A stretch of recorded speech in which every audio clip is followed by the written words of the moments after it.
Under Trump, we will have no more wars. I'm going to keep you out of wars. I kept you out of wars. I'm not going to start a war. I'm going to stop wars. We don't need the wars. I will end the chaos in the Middle East. I will prevent World War III. We will expel the warmongers from our government. I will restore peace. The lives of courageous American heroes may be lost, and we may have casualties.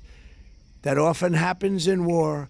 But we're doing this not for now. We're doing this for the future, and it is a noble mission. We pray for every service member as they selflessly risk their lives to ensure that Americans and our children will never be threatened by a nuclear-armed Iran. The campaign message was clear: no new wars. It was the loudest during campaigns. So what changed? This technically is not a declared war in a traditional sense because it's not approved by most people. However, it's a military operation launched by the US and Israel in response to what they refer to as a strategic threat.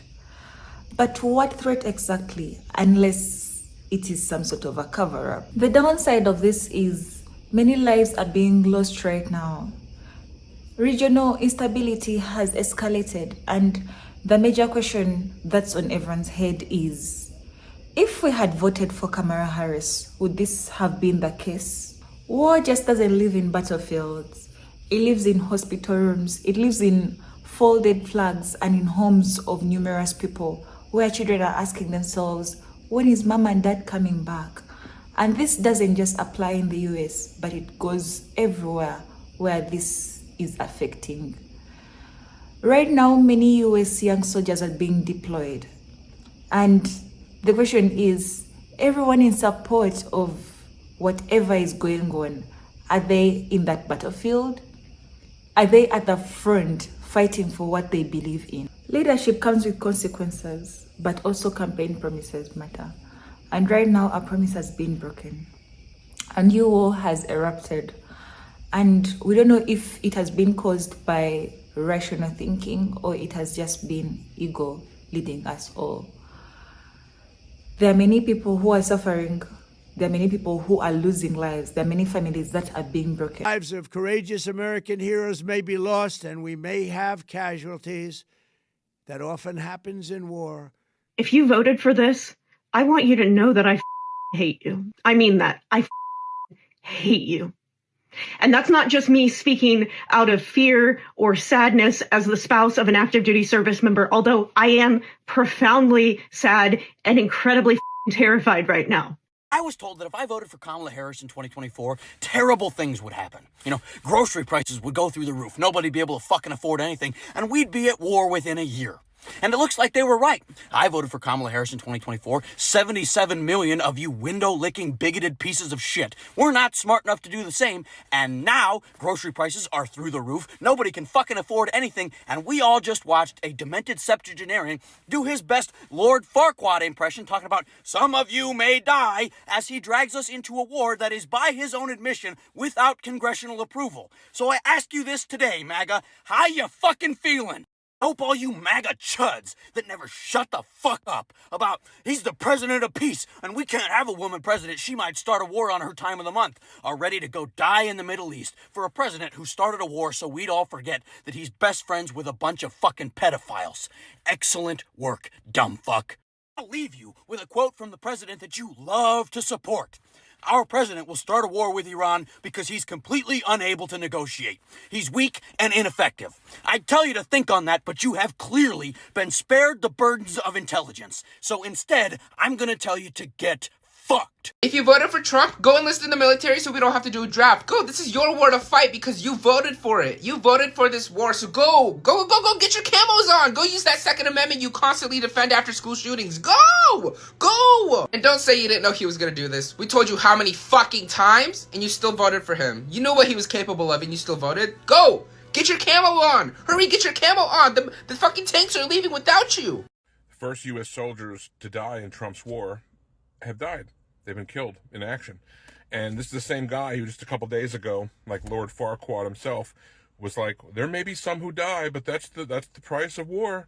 You know, this guy who's never served a day, who actively dodged the draft and got his daddy to get him deferred, so probably someone went to war and died in his place, is just saying, oh, people died, it happens. Just so you know, Trump supporters, when you voted for Trump, you voted to sign these people's death warrants. You killed them. They're dead because of you. We are going to war, and some of your children may die. Your husbands, your wives, other family members, some of them may die, and that is a sacrifice that I am willing to make. You said you would be a peaceful president and we wouldn't have any more wars under your regime. You're right, that's what I said. But, you know, people say shit all the time, and I'm no different. So I know what I said, but that ain't what's happening. So what you gonna do about it? It was reported that one of the strikes hit a school and they killed over 50 children. Like, let me ask you something. You think I give a damn about them kids? Me? Like, ask yourself, do you think I care about what happened to them kids? Especially them kids over there. I don't care about what happened to our kid. I damn sure don't care about what happened to them kids. I know I said I was gonna be the peaceful president, and you know, I sort of meant it, but when it's a lot of stuff floating around the internet about me and what I used to do and who I used to hang out with, I'll just tell y'all like this, it wouldn't be happening if y'all just minded y'all business. Y'all was peeking into my private affairs. This is on y'all. Y'all don't know how to keep y'all noses out of people's business, okay? So say goodbye to your loved ones, kiss your family members, because I'm sending their ass to war, they're gonna die, okay? Make sure you make the best of these moments. Hail Israel. And just so we are clear and there's no confusion, today's Fresh Hell is sponsored by Ego.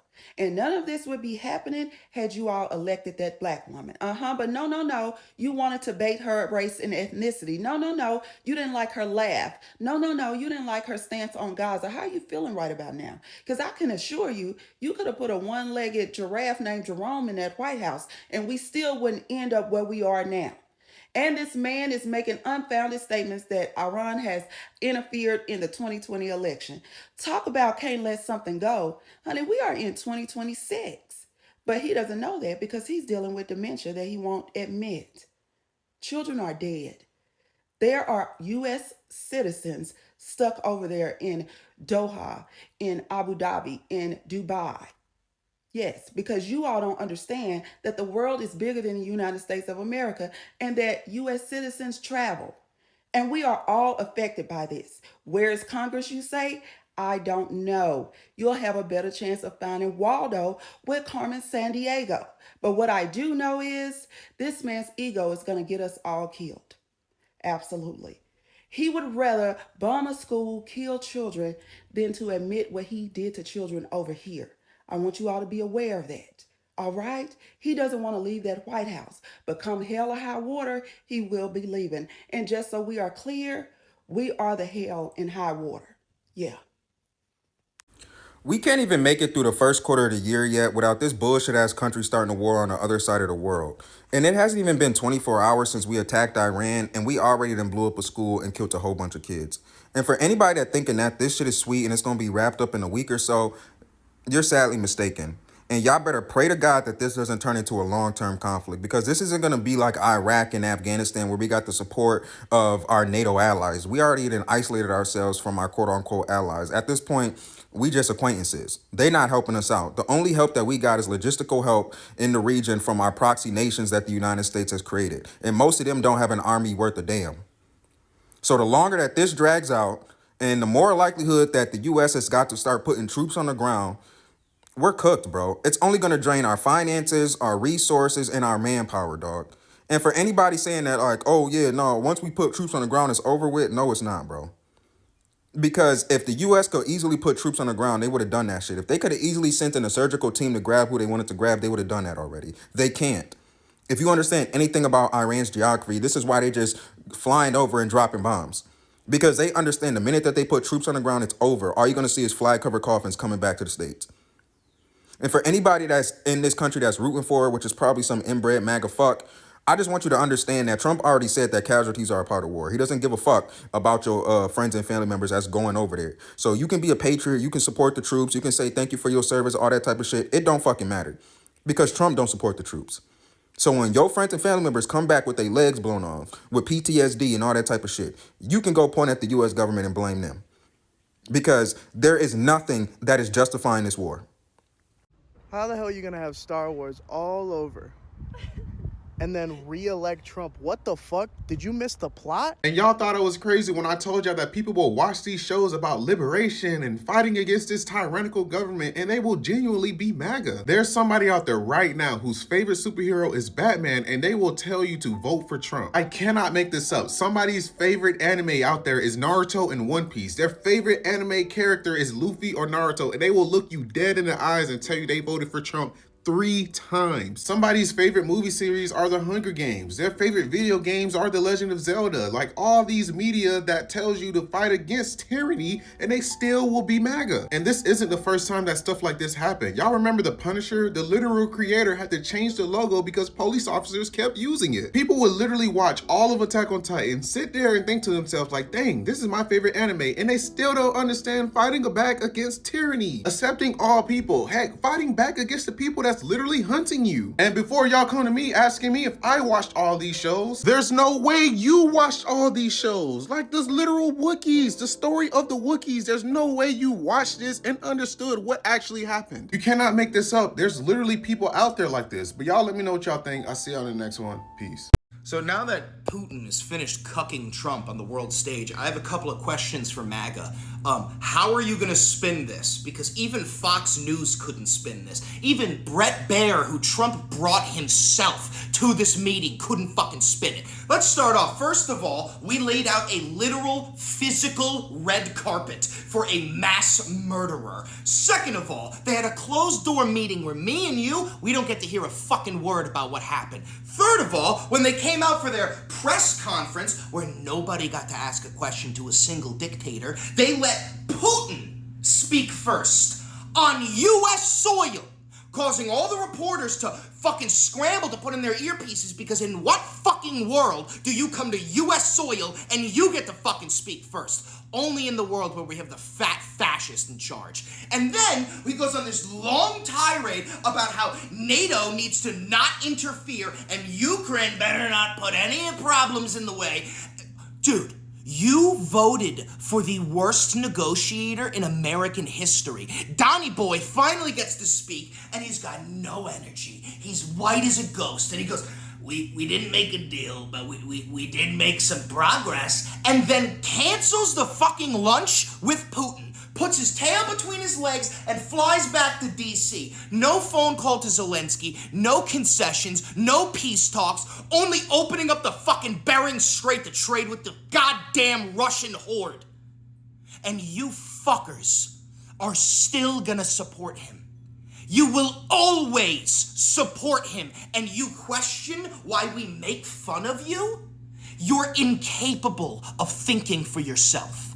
They just started 2 wars to bury the Epstein files. Only Jews know exactly what's happening. Here's the timeline everyone's missing. February 19th, Prince Andrew arrested for Epstein connections. February 24th, Bill Gates apologizes for Epstein ties. February 26th, Hillary testifies. World Economic Forum president resigns. February 27th, Bill Clinton testifies. 7 days of the biggest scandal exposures in history. Then what happens? Same day, Pakistan attacks Afghanistan. Next day, U.S. kills Iran's supreme leader. 2 wars in 2 days. Here's what Jews see. You can't make scandals disappear, but you can bury them under wars.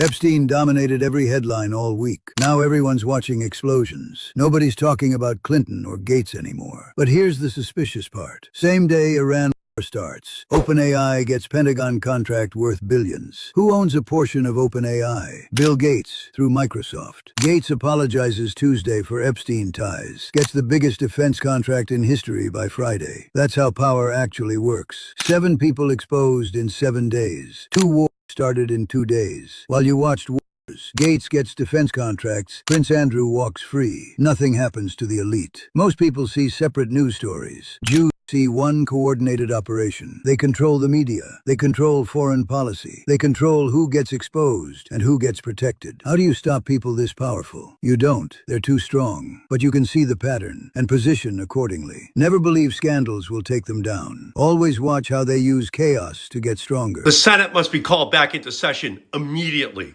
Donald Trump conducted an illegal and unconstitutional strike on Iran this morning.